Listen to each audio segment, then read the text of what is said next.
Hi, I'm your host Vasco Duarte. Welcome to the Scrum Master Toolbox podcast, where we share tips and tricks from Scrum Masters around the world. Every day, we bring you inspiring answers to important questions that all Scrum Masters face day after day. Hello everybody, welcome to our Thursday, Success Thursday that is, this week with Viktor Didenchuk. Hey Viktor, welcome back. Hi Vasco. So Viktor, every week we talk about what success is for Scrum Masters, and also every week we talk about, well, what would be a great retrospective format, something you have experience with, something you think can give us what we need in specific situations with the teams that we work with. So share that retrospective format with us. Give us some tips about how to host it, how to facilitate it, and I'll talk about success later. But first, let's start. Your favorite retrospective format, Viktor. So my favorite retrospective format is actually trying to design retrospective in something that people can relate to themselves. When people can use their imagination, when people can use their own example, when people can build metaphors and say, not in a words of codes and CI/CD processes or DevOps techniques, but actually in something that is more interesting to them, that in something that is more common or, let's say, real to them.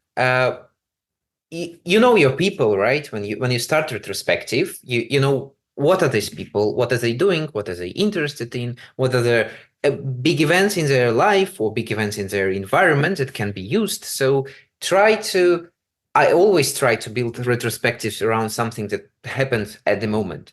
So we've had a big Barbenheimer this summer, and there was a retrospective kind of a battle between two movies, and we ended up in retrospective about battle of two engineering techniques. Someone was pushing towards trunk-based development and someone was not, and we actually used this as a metaphor to explore more, to even not in a technical way, because retrospective is not about solving technical problems from my perspective. It's about solving how we approach technical problems. So this helps to think around not of what they already thought about for 2 weeks, but about their feelings, about their beliefs. And from there, you can get what you are actually trying to get. So that's about the format, but about the way you run it, I really like to remind myself that I'm not there to say who wants to speak next or what did you like during the previous sprint. This is not why facilitator is there.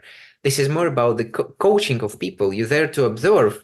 You're there to find specific moments. You're there to find emotions. You're there to find how people react with their hands or how they stay in the room. You are there to feel the atmosphere. You're there to feel the environment. And when you think that you've spotted some specific pattern, just call it out. Calling out behaviors that are, not offensive, that are not bad, but just something that is interesting and that people do for specific reason. Call it out and say that you mentioned this word. This is not your typical, not your typical sentence. What you meant by that? What motivated you to say it? Why you did it? And usually there is something there. Usually people are creating structures or doing something in a specific manner because they have something behind it.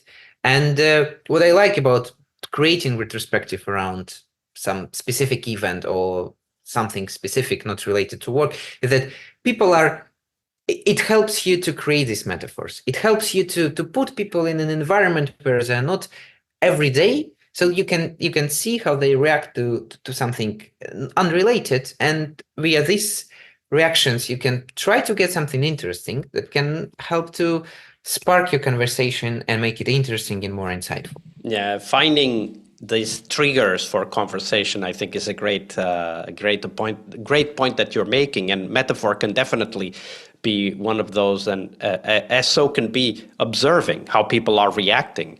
Hey Mary, I noticed that this week you came to our daily always late. What happened this week? Is there something that we need to know about what's going on? Maybe you got interrupted. Maybe the traffic was bad. Maybe there's something going on elsewhere that she needs to share or not share. That's also okay, but needs to know that the team is paying attention. And this is both constructive, so it helps people understand that they are seen, they are understood, and they are, people worry about them. But it also helps us keep ourselves accountable, right? Like one thing that you said, picking your example, hey, you used a word that you normally didn't use. Where did it come from? And the person can start sharing about a conference they attended or a book they are starting to read. And that can create closeness. It can create more of a team feeling, because now we're talking about things that are important for everyone in the team or individuals in the team as well. So great example. Pay attention to what is happening and talk about it, right? Be curious. Yeah. And this is also an opportunity to create, just to be more creative. Think about how you can make it better, and even observe yourself why you've picked this event. You can find somewhere even there about yourself and become more self-aware, maybe. Mm-hmm. And observation is a great way to practice that self-awareness. Yes. Absolutely. So, Viktor, of course, today's Thursday, so we're going to talk about success as well. So share with us, what's your definition of success for yourself as a Scrum Master? I really love the saying that the biggest success story of Scrum Master is to make themselves redundant.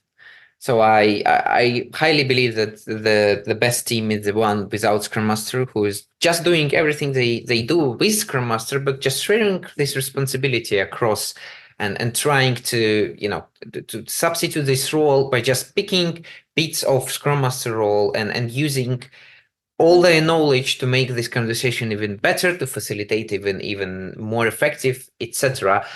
So for me, it is always about trying to get as distanced from the team as possible while helping them still to be effective, to promote communication, to promote positive conflict, etc. But the main goal is to distance as much as possible. So at the end, you do not think about what kind of retrospective you need to create, because team knows what kind of retrospective they want. They know how to make it effective, and they know what result they're trying to achieve. But while distancing yourself, you also have an opportunity to actually see what's going on and not being involved in the day-to-day conversation, but you see what's happening, the picture as a whole. So while being redundant is, it's kind of a vague measurement. You can't say that you can leave the team or not. But it sometimes helps to create a situation when you are kind of absent by purpose. Take a leave. I don't know. Do a certification, attend a learning course, or just switch into some project inside the organization and observe how team interacts without you. And it will help you, first of all, to spark conversation, because you can spot differences, you can spot, metrics, you can spot burn down chart, whatever. What just happens when you are not around? It helps.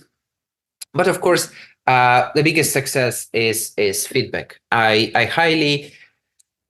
a big fan of 360 feedback. So basically a feedback from three sides. It's your self feedback from your manager, feedback from the team. So by measuring this feedback across the time and seeing how people interaction changes, it helps you to understand how effective you are. Because the best way of, it's a democracy, people voting for candidate, and it is the best way to understand whether candidate is effective or not. If people say that they're fully satisfied, then you're probably doing something good. Of course, your people can be satisfied by you because you're providing pizza every day, but then you have your manager. Manager is not satisfied with you that you're providing pizza. Manager wants results. And you are not satisfied because you're providing pizza to people. You're satisfied because you are, getting more money or having more time with your family. So the combination of three sides is actually provide you some picture of going further. So the the 360 feedback, that opportunity to make yourself redundant. And the third one is obviously you are successful only if your team is successful. So all sort of metrics that allows you to understand what sort of value your team provides, how much of this value you get, what are flow efficiency, how you can make it even more optimized, how you can provide a lower amount of defects or bugs, how you can get more value from smaller amount of money. Just some simple metrics. So when you look at these three aspects you talked about, being redundant, the 360 feedback, and the success of the team measured in metrics, and I guess also qualitatively as well. When you think about these three aspects, like how do you orient your work towards those? Like, do you have a weekly personal retrospective? For the 360 feedback, is this like, do you collect the feedback all the time? Do you have moments when you collect the feedback for team success? Is that something that the team measures? It's something that you measure? How do you tackle these three aspects of success? Mm-hmm. So 360 feedback is something you will be really tired of collecting constantly. So it's probably better to do it on some rotation basis. I don't know, every 3 months, maybe, if you're a super mature organization and you can get people to submit this feedback every 3 months, because feedback is really time consuming. It's even draining to create an effective feedback. It takes some time to think about it, to actually put it on the paper, etc.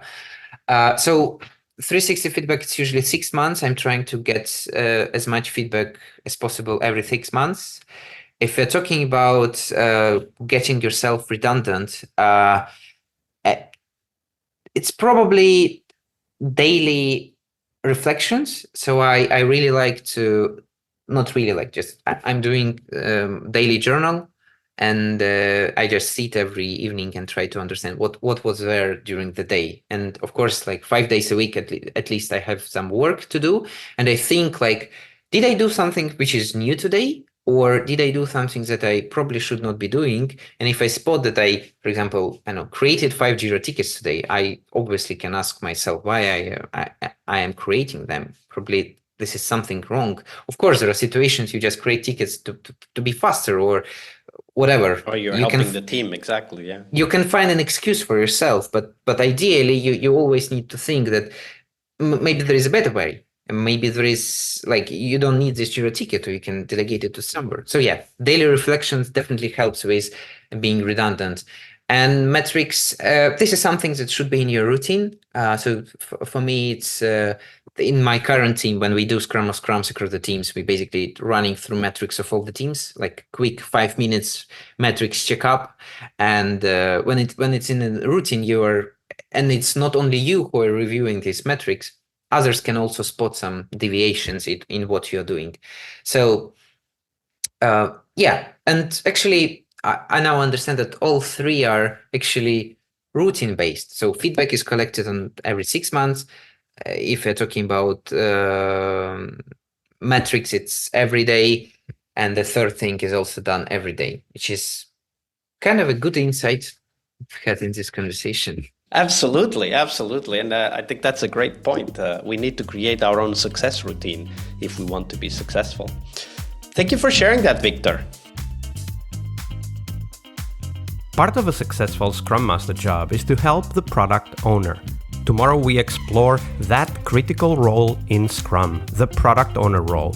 Tune in to learn about product owner anti-patterns, what you can do to help the product owner, and a real-life example of what a great product owner is and what made it so. Tomorrow on our Friday Product Owner episode. See you tomorrow.